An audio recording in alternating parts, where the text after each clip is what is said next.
சென்னை வள்ளுவர் கோட்டத்தின் புனரமைப்பு பணிகள் 100% நிறைவடைந்திருப்பதாக சட்டப்பேரவையில் அமைச்சர் ஏவ வேலு தெரிவித்துள்ளார்.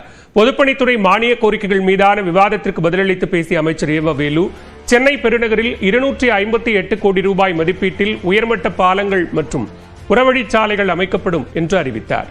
சென்னை திருவான்மியூர் முதல் கொட்டிவாக்கம் வரை 81 கோடி ரூபாய் மதிப்பீட்டில் கிழக்கு கடற்கரை சாலை 6 வழிச்சாலையாக அகலப்படுத்தப்படும் எனவும், சென்னை பெருங்களத்தூர் மார்க்கத்தில் ராஜகீழ்ப்பாக்கம் அகரம் தென் வழியாக தாம்பரம் கிழக்கு புறவழிச்சாலை அமைக்கப்படும் என்றும் தெரிவித்தார்.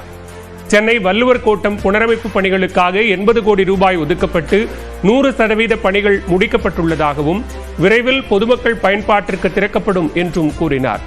ஆத்தூர் மற்றும் ஓசூர் மாநகரில் 550 கோடி ரூபாய் மதிப்பீட்டில் புறவழிச்சாலைகள் அமைக்கப்படும் என்றும் அமைச்சர் ஏவ வேலு குறிப்பிட்டார்.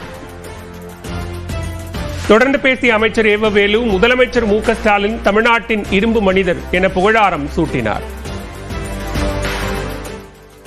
மொழியையும் பண்பாடும் காப்பாற்ற வேண்டியது ஆட்சியினுடைய கடமை என்று சொன்ன ஜோசப் ஸ்டாலினை ரஷ்ய மக்கள் இரும்பு மனிதர் என்று சொன்னார்கள். என் தாய்மொழியான தமிழை இங்கே காப்பாற்றுவதற்கு முதலாக என்று போர்க்குரல் கொடுத்துக் கொண்டிருக்கிற தமிழ்நாட்டின் முதலமைச்சர் தமிழ்நாட்டுடைய இரும்பு மனிதன் இரும்பு மனிதன் இரும்பு மனிதன் என்று நாம் அத்தனை பேரும் போற்றி கொண்டாட வேண்டிய நிலையிலே இன்றைக்கு நாம் இருந்து கொண்டிருக்கிறோம்.